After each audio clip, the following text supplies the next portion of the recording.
నా పేరు డాక్టర్ కిరణ్మయ్యమ్మ. నేను లండన్లో గా పనిచేస్తున్నాను. పాప ఏం చెప్తుందంటే ఇక్కడికి రావడం చాలా సంతోషంగా ఉంది, మీ అందరికీ హ్యాపీ ఇండిపెండెన్స్ డే శుభాకాంక్షలు అని చెప్పింది. తర్వాత తను ఏం చేసిందంటే మీకు ర్యాంకర్స్లో ఎవరు బాగా చేశారో అమ్మాయిలు అబ్బాయిలు కంపేర్ చేసి మొత్తం చూసుకుంటే 75% మరి ఫస్ట్ ర్యాంకర్స్ అమ్మాయిలే ఉన్నారంట. సో అబ్బాయిలు 25% ఉన్నారంట. సో అబ్బాయిలు వెనకబడిపోతున్నారు చూసుకోండి, అమ్మాయిలు ముందుకు పరిగెడుతున్నారు. సో అది తను చెప్తుంది.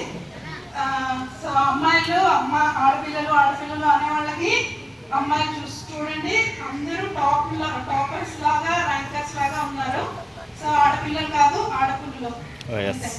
ఓకే, నెక్స్ట్ 80% మార్క్స్ ఎంతమందికి వచ్చింది అని చూసుకుంటే 50% ఆఫ్ స్టూడెంట్స్ 80% మార్క్స్ వచ్చినాయి అంట టాప్ ర్యాంకర్స్లో.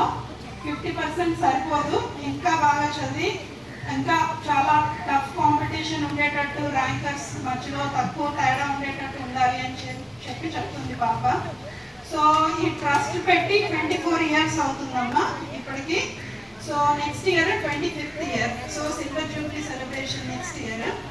సో ఇన్నాళ్ళు చేసింది ఇదంతా జరగడానికి చాలా మంది పెద్దలు అందరూ సపోర్ట్ చేస్తారు. సో నెక్స్ట్ ఇయర్ ఈ సెలబ్రేషన్ ఇంకా పెద్దగా చేస్తారు.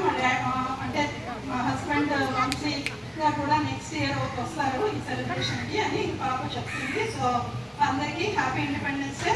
బాగా చదువుకోండి, చదువు మాత్రమే కాదు, respect your parents, respect your elders.